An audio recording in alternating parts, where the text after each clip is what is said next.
We are live. Welcome to the first episode of How to Speak Maintenance. This is our monthly web series.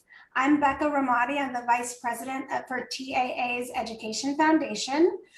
This monthly series will focus on teaching property managers and office staff how to better understand and appreciate the work and the value of our maintenance teams, help eliminate conflict points that come up between office and maintenance, and provide better customer service for our residents.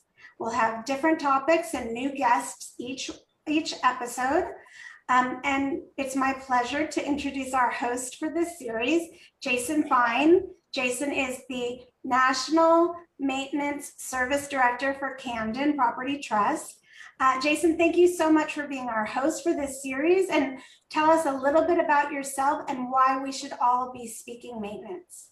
Oh, thanks for introducing me, Becca. I've been in the industry for 20 plus years, and I've enjoyed the learning that I've done throughout the years and identifying the ways that we can better support the residents and be able to deliver a solid product to our customers.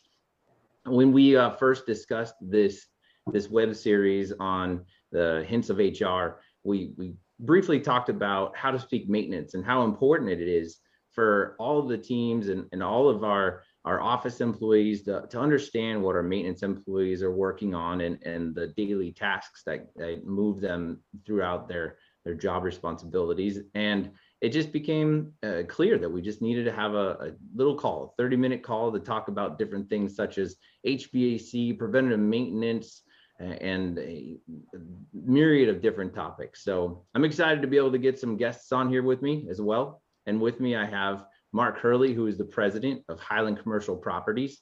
And as well, he was the past president of TAA. So thank you, Mark, for joining us.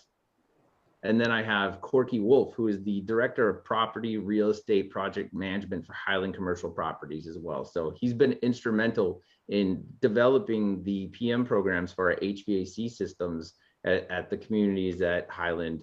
And I'm excited to get him on the call so we can hear his stories and better understand what he's been working on. So recently we talked about our first topic is going to be HVAC. So I think we said it's getting hot in here was the topic. So with that, we'll just kick it off. So yeah. And for those of you watching live, feel free to send in your questions via the chat, and we'll do our best to answer those as we go. Welcome, Mark, and welcome, Corky. Thanks. Yeah, thanks for joining, Corky. I'm really excited to talk to you about this because sometimes HVAC can be very tricky, and it can seem like it's very difficult to work on, but once you break it down into its components, you better understand how it works. I mean, is that kind of similar to what you've experienced throughout your career? Yes, Jason. Thank you very much for having me. But it's relatively simplistic if you just make it simple. Right. Keep it simple. I like that. Simple. Yeah. Keep it simple. So, I mean, if you break down the components, you have the air handler, right? The indoor unit. You want to talk about a little bit really quickly on what that does? Well, the air handler, it creates the airflow for your AC system so the evaporator coil can cool the air and remove the heat from the inside of the unit to the outside of the unit. Right. And then outside the apartment, you have your condensing unit, right? You want to kind of briefly go over that for the viewers? The condensing unit is where you store your compressor, which compresses the Freon and removes the heat from the inside of the apartment and sends the Freon back inside to the evaporator coil. Well, when it decompresses, I guess you would say, it gets cold and it cools your unit off. Right. Uh-oh. We seem to have lost Jason.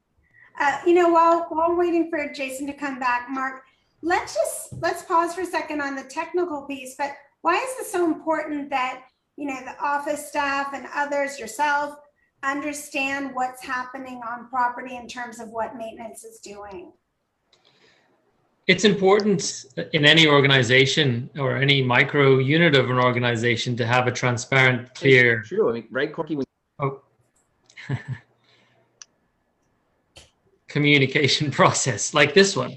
And sorry, Jason, go ahead. It looks like I got disconnected. Yes. You froze for a minute. Mark was just talking about, before we get back to the nuts and bolts of things, about why this is important, why we're having these conversations. And then, so Mark, why don't you finish that thought, and then we can get back to the ins and outs of the AC unit. It's important for our office staff to understand what the maintenance persons are working on. It's important for them to understand the conditions that they're working in, how long things take. And so a basic knowledge of maintenance and then how to speak to maintenance can improve the efficiency of the whole process tremendously. And with that, I'll pass it back to Jason to continue. Yeah, thank you. I apologize for that. Next call will be about technology. Yeah. So Corky, you broke down the indoor unit, the outdoor unit, and the basic principle is to do what? It's to move heat. I heard you talk about that. Yeah, yes, to remove the heat. Right. So if you understand the different components, one moves the freon and changes the state of the freon or the refrigerant, and then the other one moves the air, then you can start to understand what are some things that we can do to make sure that our HVAC unit is operating at peak efficiency, right? So blocking return duct vents. I mean, you want to hit on that a little bit? What have you seen in the field as far as maybe residents leaving furniture in front of air ducts? Well, we've seen all kinds of furniture against the air ducts. We've had one unit, they called that their AC was frozen and the air handler was upstairs next to the laundry room. Well, they had a big pile of laundry in front of the air return, so it was not pulling any air through the unit. And you see sofas pushed up against them, trash cans pushed up against them, and then just if the filters aren't being changed on a regular basis, also that obstructs your airflow, so you'll have problems with the unit. Right. I mean, I'm glad you brought up filters. If you don't clean your filters, you don't have a good filter there blocking, letting the air flow free, as well as removing the particles from the air, then you're going to restrict airflow. What happens if you don't even have a filter, and what happens to your coils? Then they collect all the dirt, and then you run into a maintenance headache, because it takes a good maintenance guy probably 3-4 hours to pull that coil out, because he has to take it outside and wash it. And then you have to recharge the system and everything, and it puts your customer out. It aggravates your maintenance guy because it's something that could be easily prevented. Oh, definitely. I mean, and speaking of airflow, you need airflow around your condensing unit as well. Do you want to talk a little bit about that?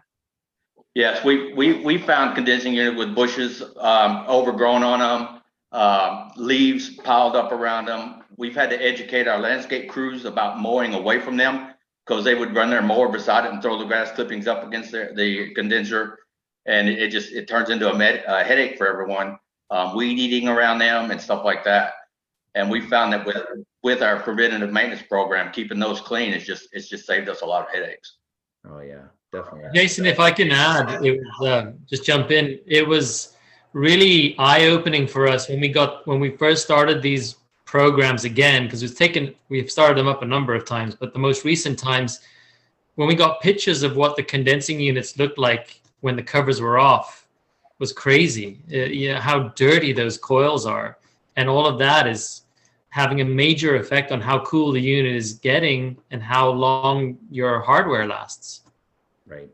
Yeah, if you restrict airflow and you can't remove the heat from the apartment and get it out properly into the atmosphere, then you're not going to be able to operate an efficient HVAC unit. So it's important that we discuss this, because as we're walking around our communities, if we're going to a service request or go to walk a vacant apartment, that's our opportunity to be looking around, looking at the bushes, looking at trees, looking at the buildings, and seeing exactly what's going on.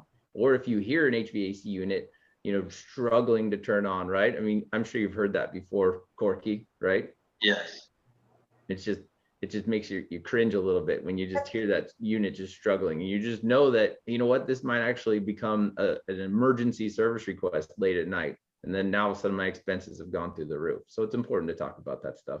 But that's something that everyone can have their eyes open for. And that's part of what this series is about, is that if you're walking even to your car and at the end of the day and you see that, note those things so that they can be taken care of because they make a big difference.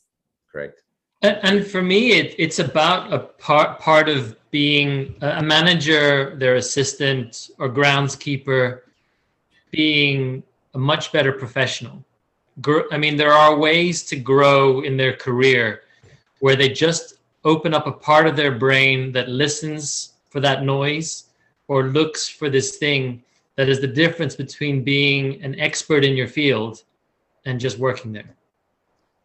Yeah, it also goes back to being proactive versus reactive, right? I mean, that's a big thing in my book. I being proactive is going to help drive down expenses. It's going to help with overtime, and it's going to help with employee morale as well. I mean, if I'm proactive and we fix that AC on our time, I think Mark, on one of our calls, you said, let's do the work on our time, and I thought that was really smart, because if I can do that work on our time versus late at night at 10 o'clock when the resident got home from a trip and their apartment is in 85, 90 degrees and super humid, then why wouldn't I do that work?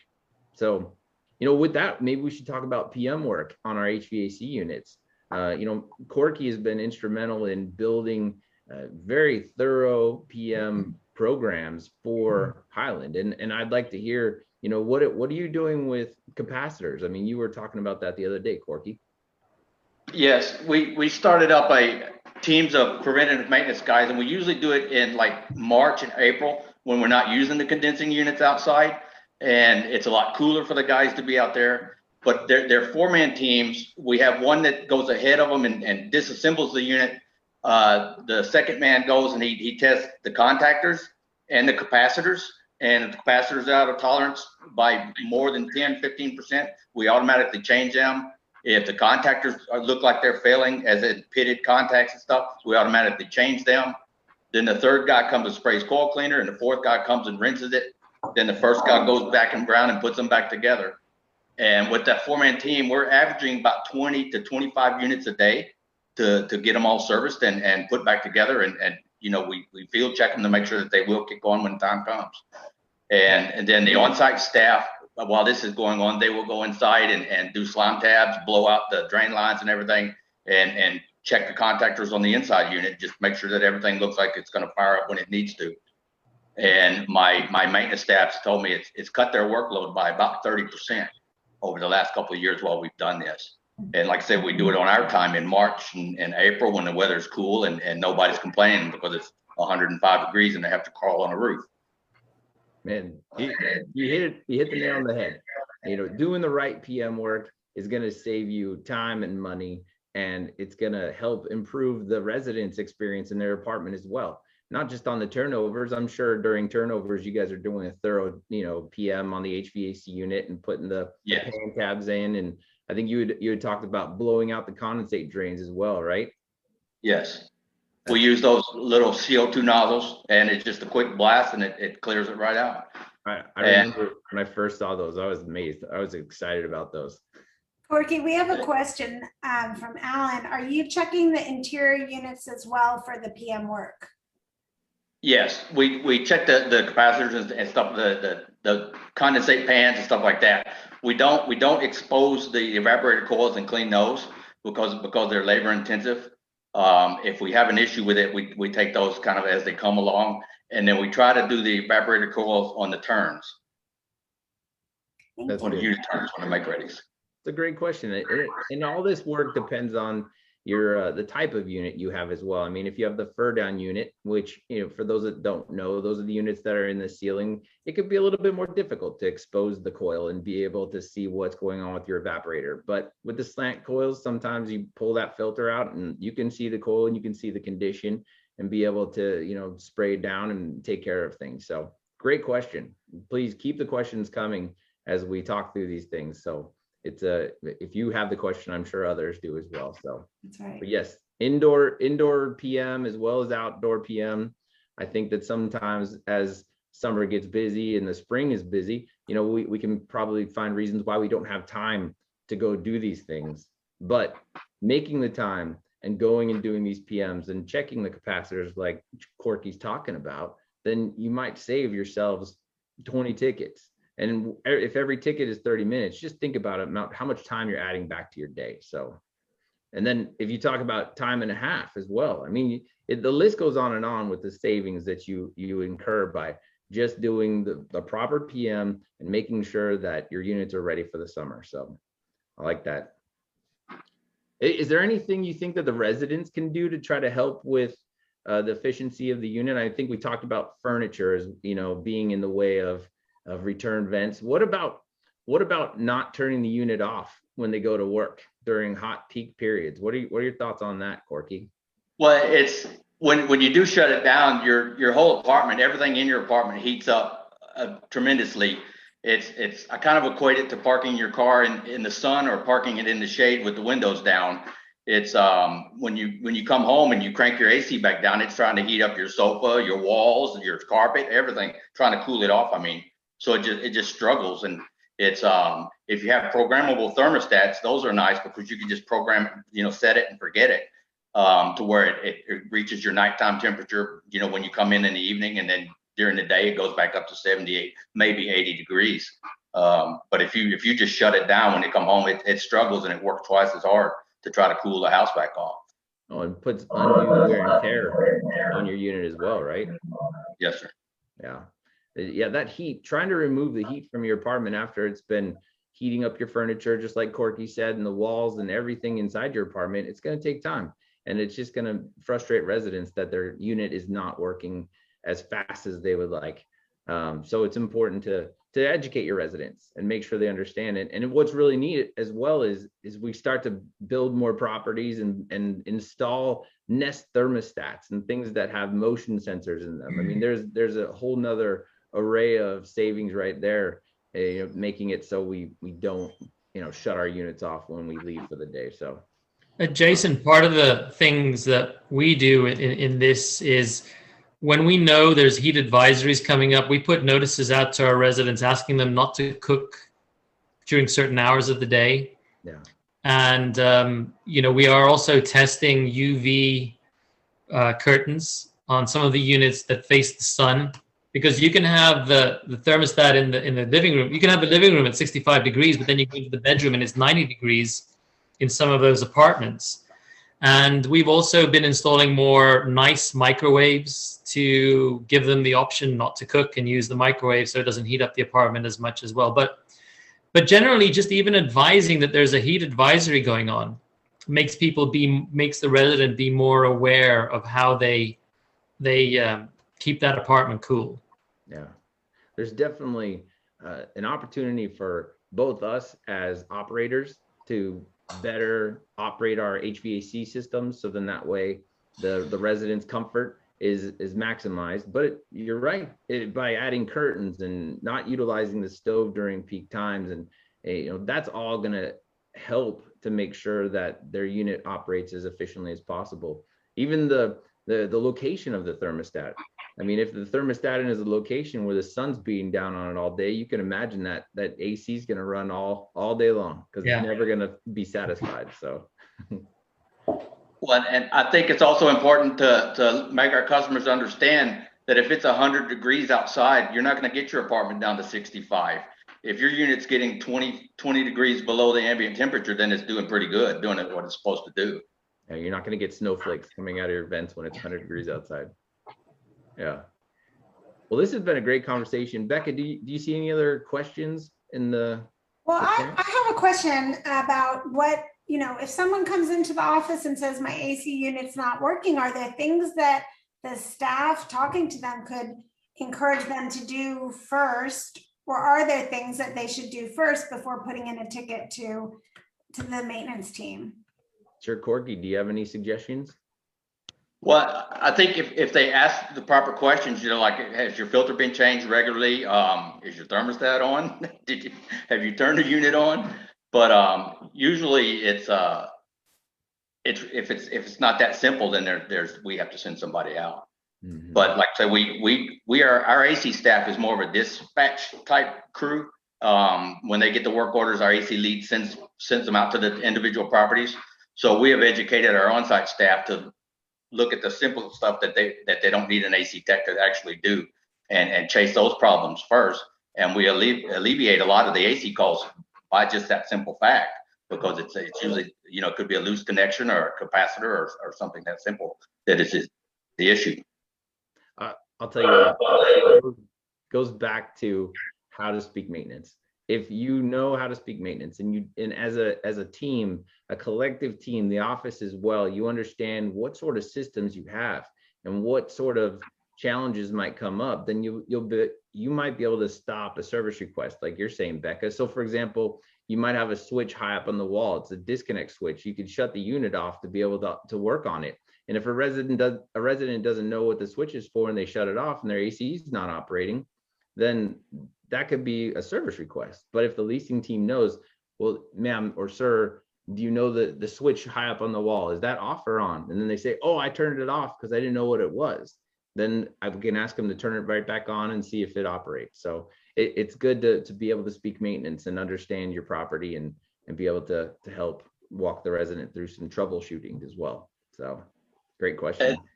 I'd like to add, if you talk to your maintenance staff and ask them what kind of questions do we need to be asking when work orders come in, because you can save a lot of headaches if he knows what he's going to do when he leaves the office and he's not making a trip to the apartment to find out it's something totally different than what he thought, and he has to go back to the shop and get something else. And because I used to be one of those that had to hoof the ground, and it's we don't like being in the do so.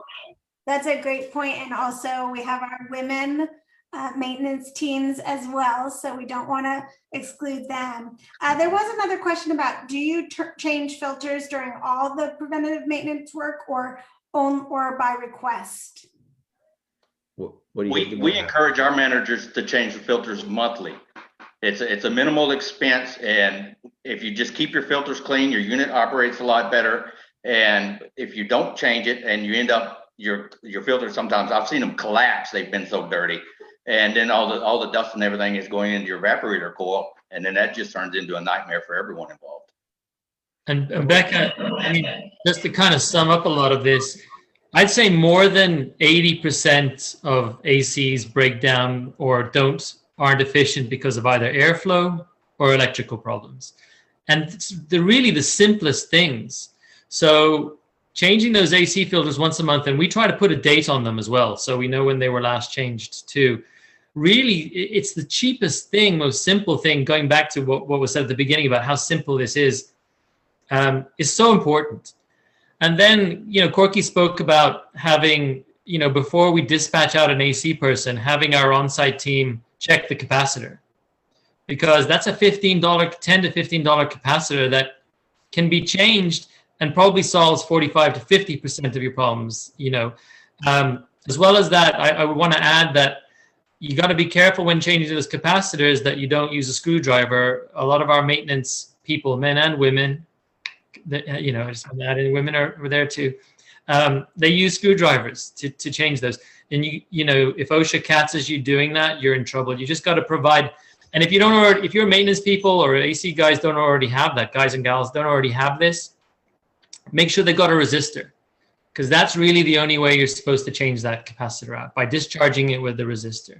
So that's, if anybody gets anything out of this, make sure that your staff have resistors. They're very inexpensive, tiny little items, easy to keep on you.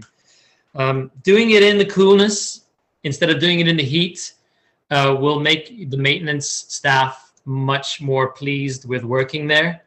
And they may not know it, but they will appreciate it after you have done it, the preventative maintenance. Getting them to do these things in March or April so they don't have to do them in the middle of summer.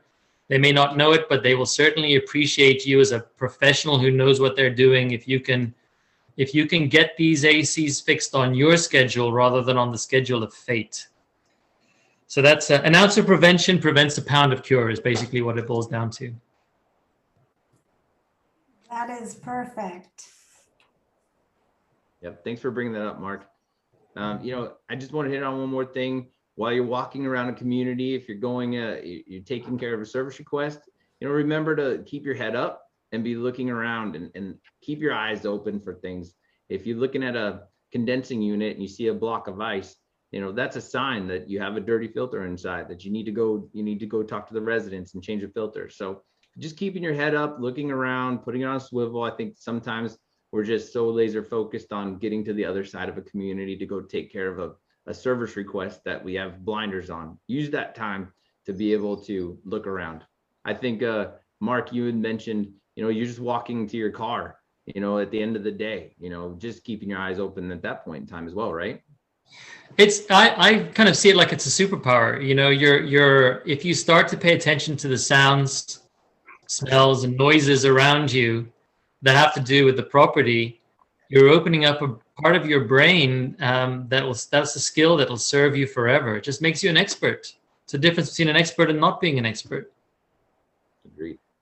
I think a lot of it is. Oh, excuse me. No, go ahead. I think a lot of it is a mindset also, because Jason, like you, I've been doing this for a long time, and we were all taught if you see a piece of trash, bend over and pick it up. But not very many of us were taught to look at the AC units and look for frozen lines and look for missing shingles on the roof and missing screens on the building and stuff. And so it's just changing your mindset when you go out on the property, and like you say, walking without the blinders. Yeah, definitely.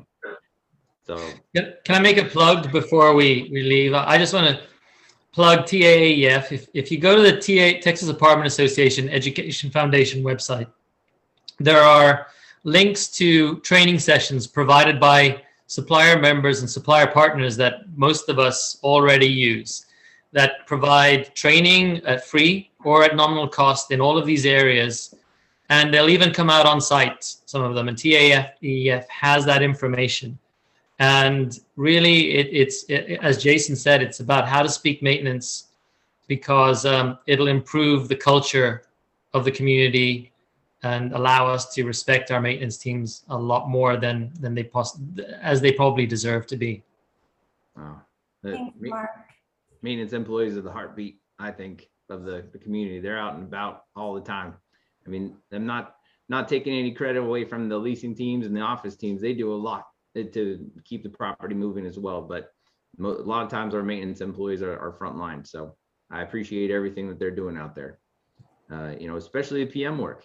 I mean, if you think about all the things that we have at our properties between pumps and boilers and roofs and paint jobs, we have a lot of PM work that needs to be done, which can be a whole nother call, which could be a whole nother web series.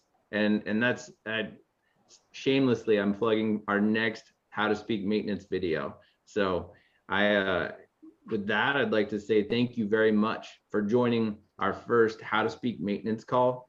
I would like to thank Mark and Corky as well for joining us and sharing their experiences and what they're doing at Highland to be able to help improve the lives of the residents and the comfort of the residents. And I know that I'll have you back on the show very soon. I hope you want to be back on the show as well. Yeah. So, and Becca, thank you for getting it going. My pleasure, Jason. Thank you. Our next episode of How to Speak Maintenance will be on June 23rd. I believe that's the fourth Wednesday. We're the fourth Wednesday of the month. Look for Hints About HR, our other web series. On June 9th, we'll be talking about wellness and mental health. So tune in for that. And thank you, everybody. Thanks, everybody. Thanks, Jason. Thanks, Corky. Thanks, Becca. Thank you. Bye-bye.